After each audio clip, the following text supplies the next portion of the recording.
Everybody to Third Thursday. We're excited to see everybody. I'm Elizabeth Elliott. I'm the Downtown Preservation Planner for the Office of Downtown Development. And with us on this call is Ellen Hill.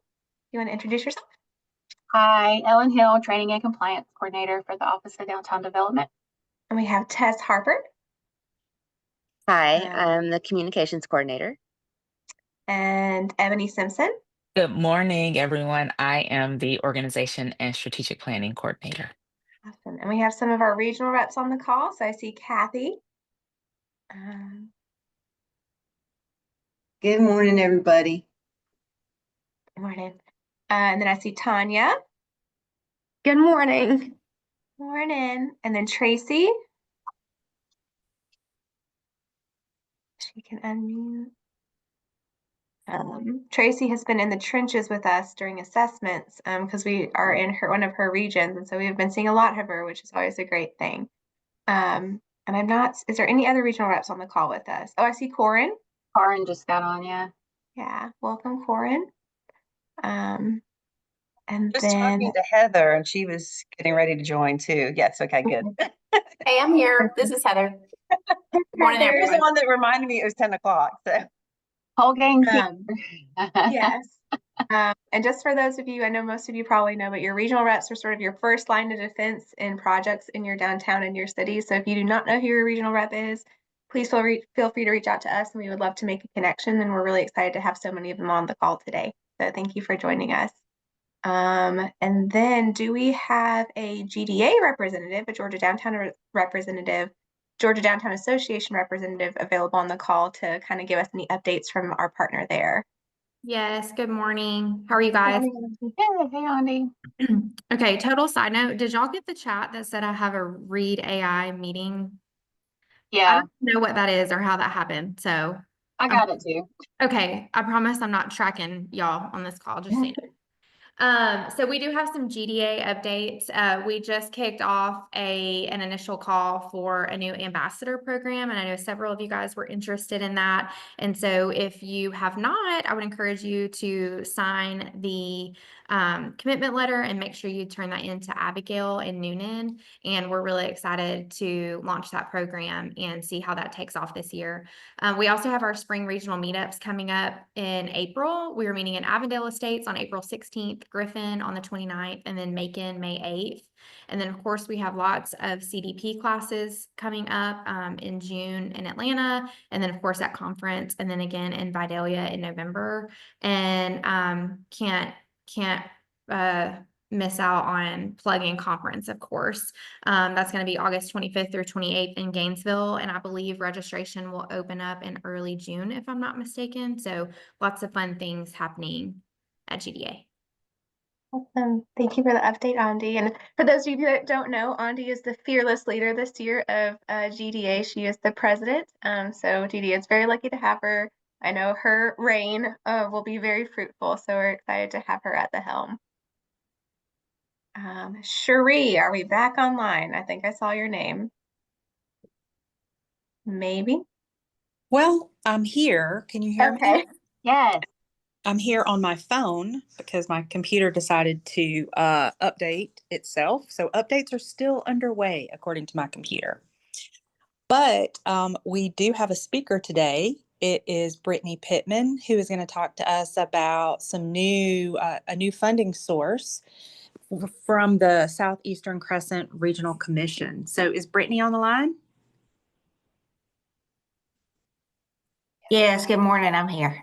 Good morning. All right. Well, let us know what you got for us. Okay, well, I actually have a small PowerPoint presentation. If I can share my screen. Let's see. Do I have the capability to do that? You should. Let's see. See it. Okay.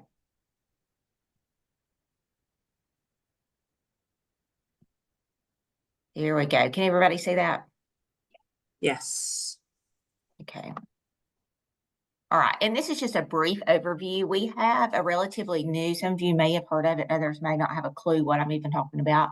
We have a relatively new, federal regional commission that's out there and available to South Georgia. We had our first round of funding that went through last fiscal year, and we're getting ready to ramp up for our next funding round. So just want to take this opportunity to talk to you guys. This is a tool that you can use in your toolbox as you're talking about downtowns and downtown development. So we'll go through it briefly. If any of you guys have any questions as we're going through it, just feel free to ask. Just step up and just throw in those questions, and I'll try to answer them as best that I can. So the Southeast Crescent Regional Commission, the purpose of it is to build sustainable communities and strengthen economic growth throughout the Southeast region. And as you'll see from the map, we have several other states that are involved in this regional commission: Virginia, North Carolina, Georgia, Florida, Alabama, and Mississippi. We have a lot to gain in Georgia, and you can kind of see from the map, it's kind of sad, but true, that we have the counties that are eligible for funding in Georgia total 122 counties. The majority of those are in red, and they are distressed communities. So that's where we really want to focus our efforts and try to invest the most that we can to bring these communities up to economic parity with the rest of the state. And this is our 122 counties that are eligible for funding in Georgia. And here's the breakdown of those. We break those down based on socioeconomic status. So we have distressed, transitional, and attainment.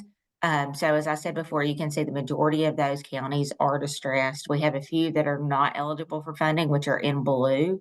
Those are ones that we feel like, y'all are doing so good on your own, you don't need our money. Let's use our money in the counties that truly need it the most. And the majority of those are around the metro Atlanta area. And so what does distress and transitional mean? It basically means the breakdown of the amount of funding that that you qualify for. So if you are unfortunately one of those 74 distressed counties, that means you can use 80% funding and you only have to come up with 20% match. So that is pretty good when you're looking at projects within communities, and the community only has to have 20% skin in the game. And then if you are a transitional county, which is 36 counties, it's a 50-50 match. So for instance, if you have $1 million project in a transitional county, we're going to expect you to come up with $500,000, and we'll come in with $500,000 too. So this is just a way to be equitable and ensure that, again, we're trying to help those communities that truly need it the most, which are our distressed counties. And there's 74 of those within Georgia. Any questions so far? All right, moving right along. And these are kind of our focuses. We had to do, when rolling out this program last year, we had to do a strategic plan, both on the federal and the state level. So each one of those states that I showed you before within the Southeast Crescent Regional Commission had to come up with what are our strategies and goals. And then we collectively had to come up with, as a commission and as an economic development entity, what are our collective strategies and goals. So when we're looking at projects, we're talking to communities, we're trying to make these investments. We want to ensure that with these projects perfectly align with both our federal strategic goals and our state strategic goals. And with saying that, there is a small caveat. We have the federal regional commissions is kind of a two-pronged approach, in that we have a federal co-chair who is appointed by the president. And then we have each of our governors that collectively come around the table and sit as a commission that also approve the project. So we have to have governor's approval. So Governor Kemp will approve projects from Georgia, as well as the federal co-chair that's approved by the president. And that is a partisan position. So we will be expecting to have a new federal co-chair in this role at some point. But honestly, we're probably so far down the totem pole with all that's going on, and I'm not sure who that new federal co-chair will be. So we may have some new federal strategic goals, because as we get new leadership in, they may have new priorities that they want to focus on. So we may have to come around the table and talk about this again. But for the meantime, these are our federal strategic goals. So we just want to make sure that when we're talking about projects, that they fall somewhere in this. And that is investing in critical infrastructure, improving health and public service access and outcomes, strengthening workforce capacity, fostering entrepreneurial and business development activities, expanding affordable housing stock and access, and promoting environmental conservation and preservation access. And then these, from a state perspective, is what we're really looking for. Of course, workforce is at the top of that list. We want to ensure that we're focusing on workforce projects, creating jobs, and providing that steady workforce to support those job creations that we're working for each and every day. Strengthening and supporting the agriculture business. We realize that agriculture is a huge commodity in South Georgia. So we want to focus on that any way that we can help that pocket of industry. We want to ensure that we're doing so. Supporting economic development efforts to attract and retain jobs and investments, improving quality of access to health care. And that's a big one that we really want to focus on because we realize where people don't necessarily think of healthcare as being economic development, it truly is. Because if people are having to take off work to go receive specialty care 3-4 counties away, then that's impeding their workforce. That's impeding them being able to provide for their family. So that ties back to economic development. We did several projects in our first round in and around rural health care, and I think those will make impactful differences. Supporting critical infrastructure needs. And those aren't always the sexy projects because you can't always see what's in the ground, but they're very much needed. So that's your water, sewer infrastructure, broadband, if that happens, even wireless hot zones in downtown communities that may work out for some of you guys when looking at ways to enhance your downtown environments. So how much are we putting on the streets? We are setting our maximum investment amount of $600,000, but we also have the discretion to increase that amount if a project is really transformational in a community. So we set the cap of $600,000 and we give projects priority if they're ready to go, which means that these projects have you've thought them out, they're planned. It's just not a project that you've pulled out of the air. And you have your match lined up. We don't want to give priority or give funding and award projects when you don't even know where you're going to get the other money from. So we want to ensure that if we award you this money and that we move forward, that this project is going to move forward and you have all of your ducks in a row as well. So who are we here to help? We will invest in local governments, development authorities, so your DDAs, nonprofit organizations, educational institutions, public health care institutions, if they're nonprofit, and then public-private partnerships.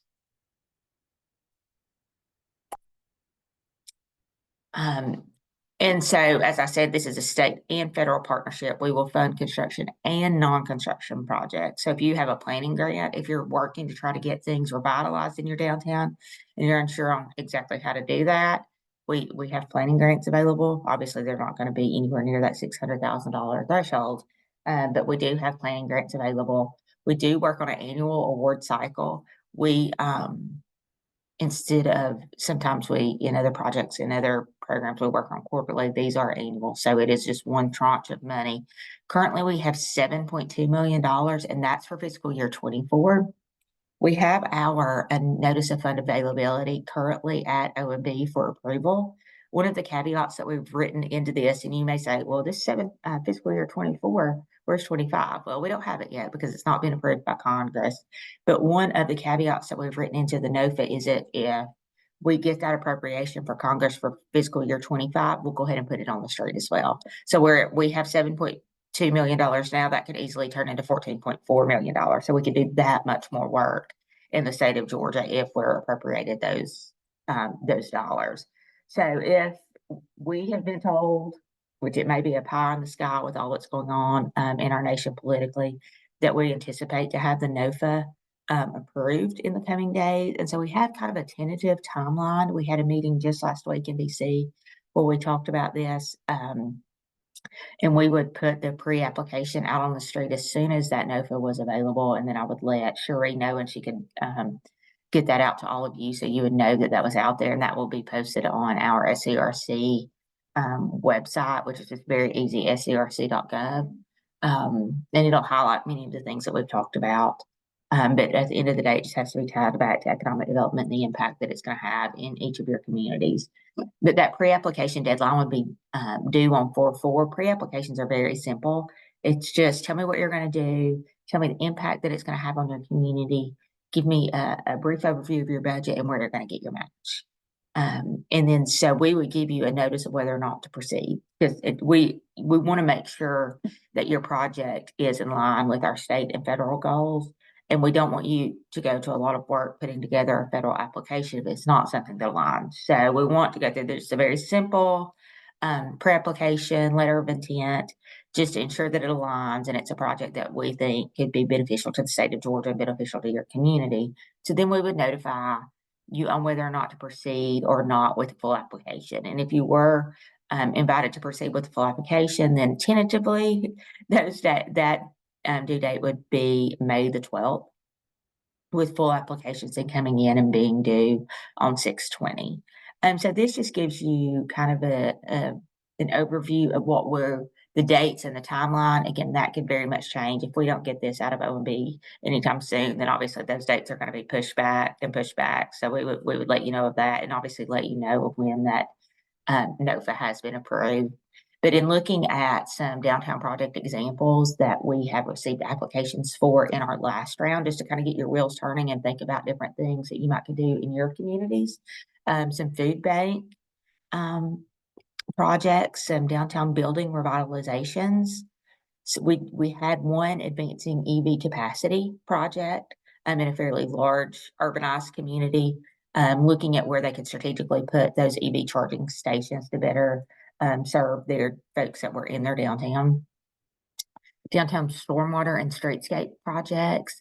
We had a couple of depot renovations. I know we have a lot of those train depots that sit in the middle of some of our downtowns that just aren't quite being used for anything. So sometimes folks are going in and revitalizing those to use them for different things, for event space, for local farmers markets, for different things.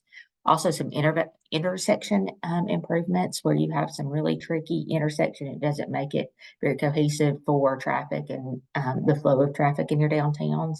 And then also some theater renovations. We have some of these really old theaters in some of these downtowns. I was over in a community just yesterday in the city of Toccoa where they're going in and revitalizing their downtown theater to try to bring it up to speed and do some much needed updates. So that's also something that you could look at using in some of these downtowns. So that is a presentation. Here is my contact information as well as my cell number.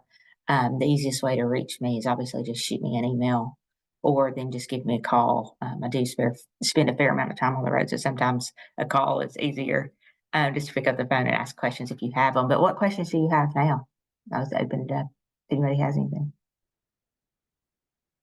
I know a lot of the federal regional commissions is new to South Georgia. A lot of folks have never experienced working with those, but we just want to be used as an economic engine to try to invest in some of our small rural communities. So I had a question about using the money for planning. So could a community come and ask for like a downtown master plan? Yes. Okay. Because that seems like kind of that would be low hanging fruit, because if you're looking for a shovel ready project, that's something that could happen immediately. Right. And what we'd really like to see is come in and ask for a downtown master plan and then come back in a subsequent round and ask for an implementation project that you identify that's a priority to your community out of that planning grant. Yeah. What other questions do y'all have for Brittany? Brittany, there's a question in the chat from Fernanda and Pembroke, and she says, what are some of the measures used to set county designations? It's per capita income, unemployment rate, some of the socioeconomic statuses. And they do change every year. So we hope to see some of those communities come out of red and go into transitional. But while they're in red, it's a benefit because you only have to have that 20% match.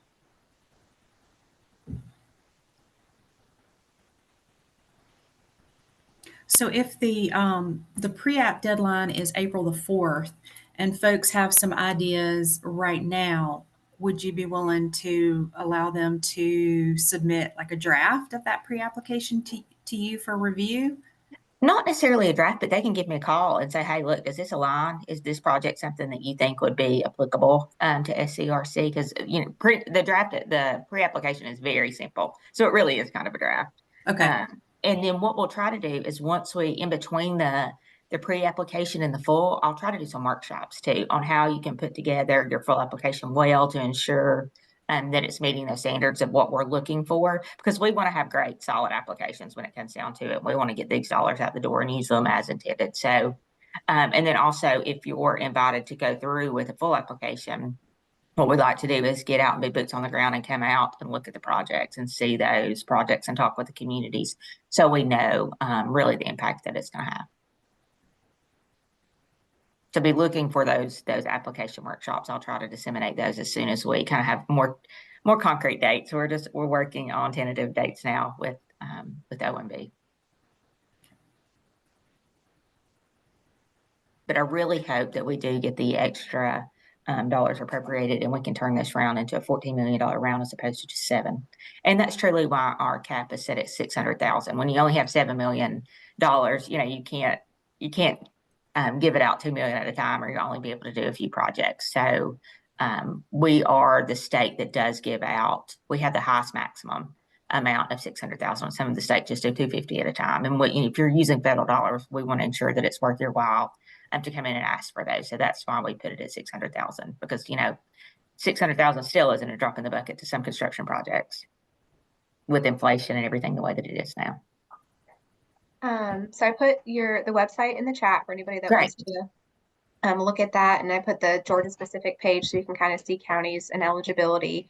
Knowing the application, looking at it, if there's people on this calls that their wheels are kind of turning and it's like, oh, what are some of the things that I could be using these funds for? As far as like being ready for the application when it does come open, if they are if we go through that process, are there any portions that might be a little bit more burdensome that you could advise them to sort of start looking at, maybe getting information together for now versus waiting until the application opens? Yeah, certainly. I would, suggest we just want to ensure that your project is part of an overall plan, that it's not something that it's part of your comprehensive plan. It's something that's been identified in some of your community strategy plans. That it's not something that you're just saying, oh, here's some money, let me try to find a way to use it. We want to ensure that there's an intentional purpose of any application. So that's a big part of it. And is the application one that you find communities apply for themselves, or they utilize regional commissions, or they utilize grant writers? That's a great question. Thank you for bringing that up, Elizabeth. We subsidize our regional commissions to help you guys put together these applications. So we give them money annually to help you. So use them. There's no sense in going to a grant writer and paying them to put together these applications for you. They can help you put together even your pre-application because they do have experience in doing that, because we are already one round in. And so utilize those to your benefit. Thank you. I should have brought that up during the presentation, but they're there to help you.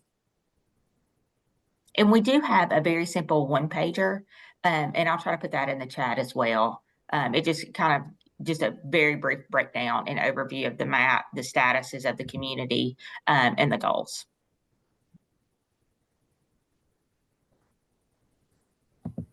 Me again. I'm the question asker. So on your list of eligible projects, you mentioned downtown properties. Are those properties that the city or entity that is applying needs to hold?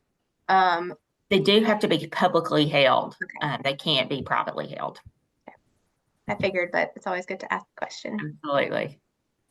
Good question. And do you have the full application? Is that linked on the website right now? Is that what Elizabeth said? It is not. We use a portal for the full application, and to be honest, it may change between last round and next. So we do not have access to that. Okay. But it's very basic.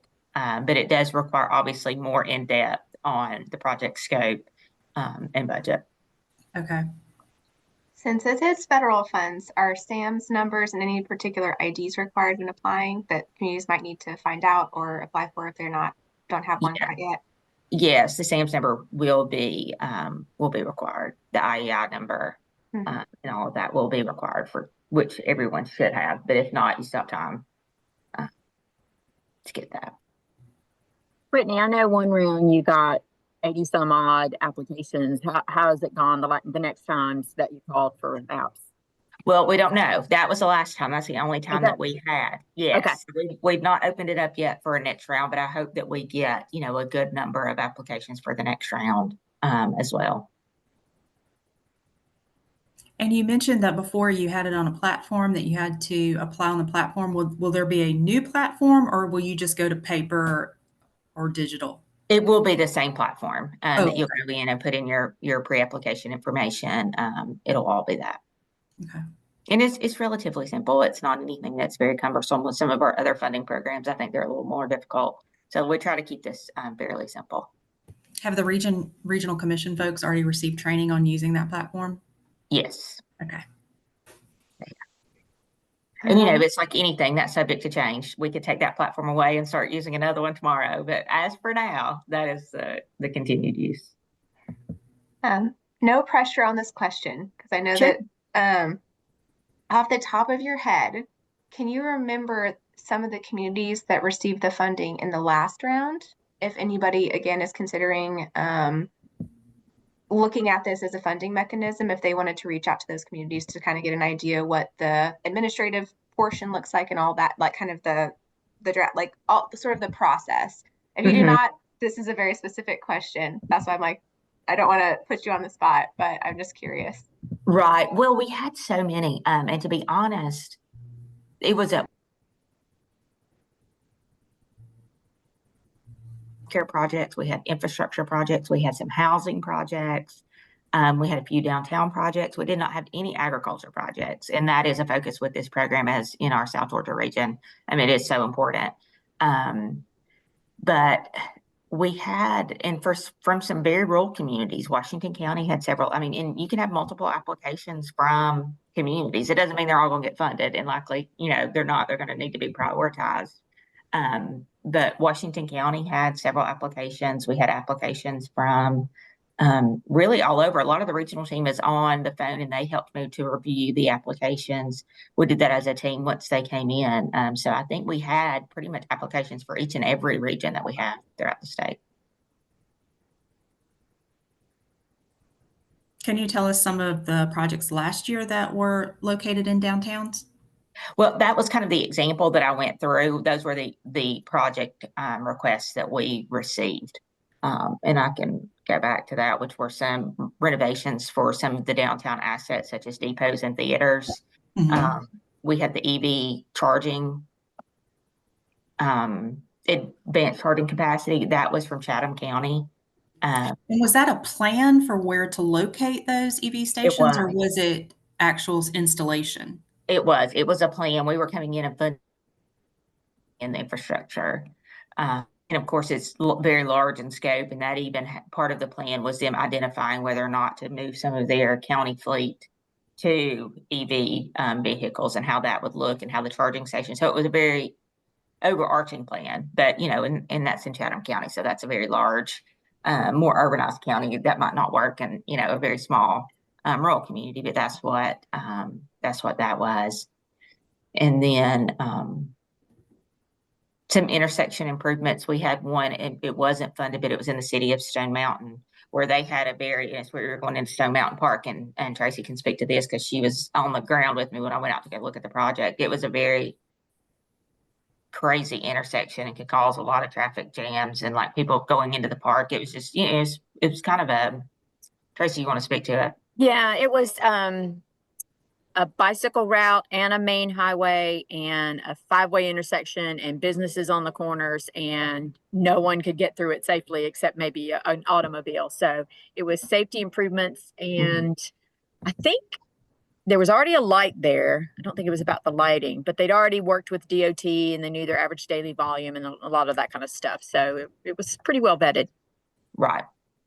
And we just didn't have enough money. At the end of the day, you have to draw the line somewhere on some of these projects. And with $7 million, you can only fund so much. But those were some examples of the ones that they'll be applicable in the downtown areas.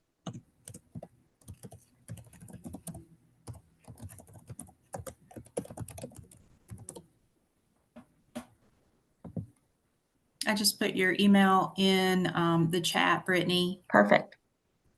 Anybody got any other questions? Any wheels Crazy, turning that you have a crazy project in? ideas they want to see implemented, they want to apply for? I'm gonna put my cell number in there too in case anyone. Okay, thanks. Okay. All right, Brittany, thanks so much for joining Hey, us you're today. welcome. You're Really welcome. And if y'all have appreciate any questions or know any communities that might not be on the call and you want to tell them about this program, feel free to tell them and they can give me a call and we'll talk about the projects. Hope to have a lot of pre-applications in for the next round and we'll let you know, Sheree. I'll just share it with you once that NOFA is out and then maybe you can just push it out to the group Sounds so they good. can go in and take a look at that. All right, thank you, ma'am. All right. Thank you. Y'all have a great day. Thanks for letting me be with you today. Okay, bye. All right. All right. So now we move into the part of the day where y'all can ask questions of the group, ask questions for ODD staff or DCA staff or each other. Do y'all have any questions today? I have an update. I didn't get to do my little. Yeah, we didn't do the update Yeah. office updates. I'll start it off. So a couple of things. Don't forget that we have our Blueprints for Success training coming up in Valdosta in a couple weeks. It's the 10th and 11th, I believe, of March. So, we had to postpone it because of the snowstorm in, our part of the state, and we didn't want y'all to travel. So, it's been rescheduled. It's in Valdosta, same place, same time, same everything. And just remember that it's really good for you if you want to get a little bit better at board development, if you want to get a little bit better at, leading a strategic planning meeting for your board, if you want to just understand it a little bit better, like bring yourself, bring your board members, bring everybody. This will be a great training for them and for you. So don't forget about that. And also, just kind of a little quick assessment recap. I'm still going through everyone's Dropbox and everything. The goal is to have write-ups in everyone's Dropbox by March 15th. We'll let you know. You'll probably see some activity going on in your Dropbox. I think you'll get a notification that things are changing and things are being added to it. So just know that March 15th is kind of our drop dead date for Dropbox assessment. So you can go in and start looking. And your community assessment or your community impact reports will also be in there at that same time. Do you have any questions for me about the upcoming training or assessment? And we have the link in the chat to the training if anybody wants to go ahead and register. Registration is still open. That's the one benefit of it getting pushed out a little bit.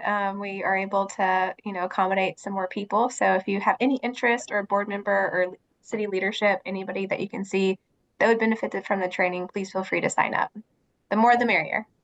And the Fox Theater training is open. Yeah, we are having, so to talk about just trainings for the rest of the year.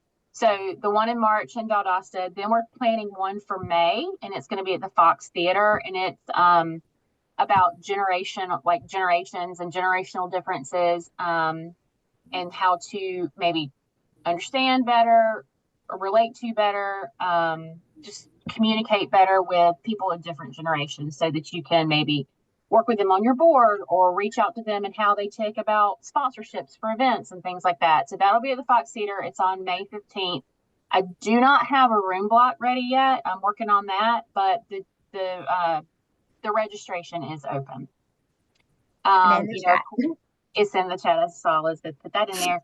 And then also, of course, Main Street 101 at the Georgia Downtown Conference, we'll have that. And then we are in the beginning stages of planning Mobilize Main Street. So stay tuned for that. That will be October 7th, 8th, and 9th. So we're looking forward to that as well.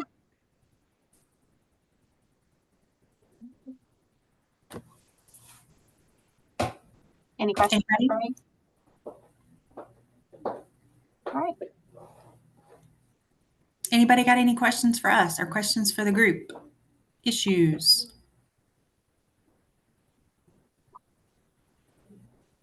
Cherie, I'd love your help in kind of guiding folks for DDRLF. I know that internally we have another person managing those now that Cherie is with us in this capacity, but that any resource that you're interested in using, the conversation starts with the regional rep.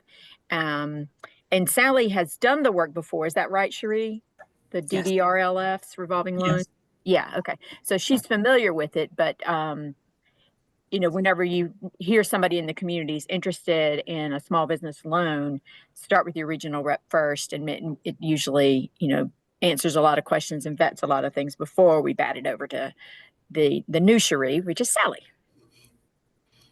Yeah, and I think the thing that I always tell people, like the first questions that I ask when they say that they have a business that's interested in DDRLF, number one, location, to make sure that it is located within your core historic downtown area. So not out on the gateways. I have a lot of downtown managers say, well, it's in our DDA boundaries, but some communities have very large DDA boundaries. I mean, some include the entire city limits. So we're just, our rules and regs for DDRLF say it has to be in the core historic downtown area or the adjacent neighborhoods that were historically residential that have now those residential structures have been rezoned commercial, like, so, lawyers' offices and day spas and that kind of thing. So those are that's the location that's eligible. And then the second thing is, has the business already approached a bank? And that's a lot of times they haven't, because they really want this low interest loan, the low interest rate that we're able to offer. But we are only able to provide gap financing. So they need to have first gone to the bank to attempt to get the full amount from the bank. And only if the bank is unwilling to give them the full amount and there is a gap left for us to fill, can the business go ahead with an application for DDRLF with the DDA. And also, it's important to remember that the DDA is the official applicant. So the business has to go through you, and the IPA, which is our pre-app, and then the full application both have to be signed off by the chairman of the DDA. But yes, please always go to your DCA regional rep first and foremost, because part of the application process is an IPA site visit or an initial project assessment site visit.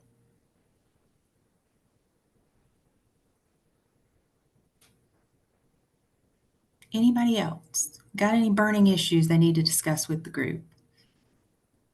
I have a question, Cherie, if I can, please. We received the DDRLF. As a matter of fact, we got the letter this week with the announcement and the award.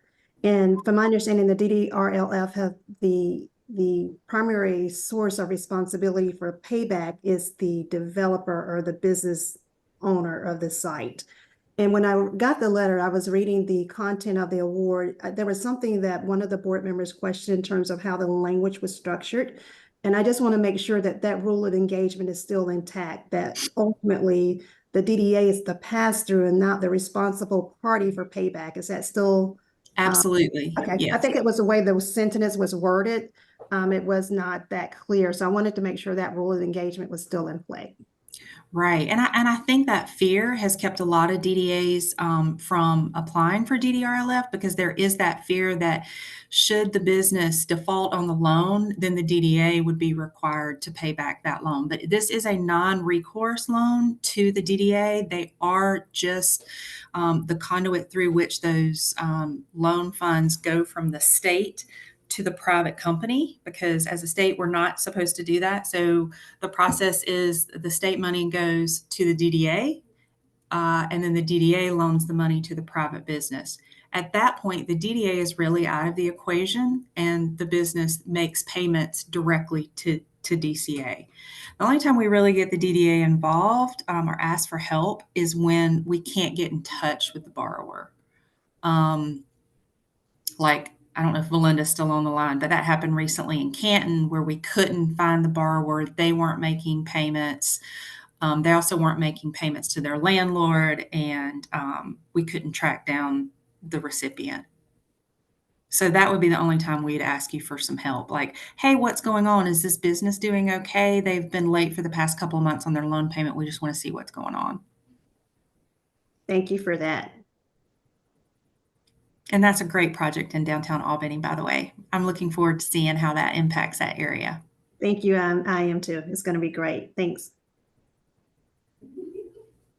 Also, Lucretia, don't you have a what's a hard hat bus tour coming up?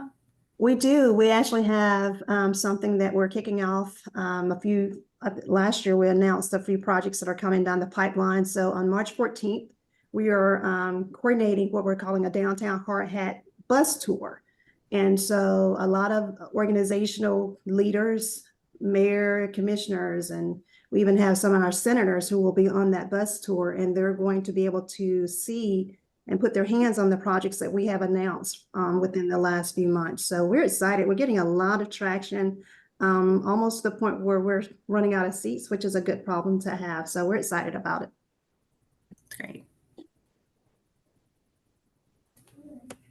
Anybody else got anything exciting coming up?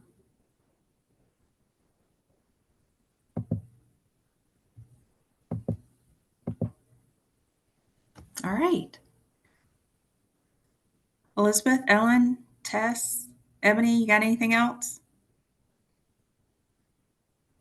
No? Don't think so. It's been we have now completed 2 weeks of in-person assessments, and we're so excited to share some of the things that we have heard about across the state that are just really, really wonderful ideas. We're going to be planning some third Thursdays, kind of circulating around and featuring some of like the great ideas that we've seen. So we're really excited to bring that to you. We got 1 week more, Noonan, staring down at Noonan this next week and kind of finishing out our regions for this year. But it is our busiest time of year, but it's also kind of the most inspiring because it's just wonderful to see the progress and the innovation and the passion in y'all's communities. And so we're just really, really grateful for the time we get to spend with y'all. And so thank you. I know that it can be a lot to bring all your people to see us in the presentation, but we really, really value it. And we're so grateful to have the opportunity to hear about all the great things that you're doing.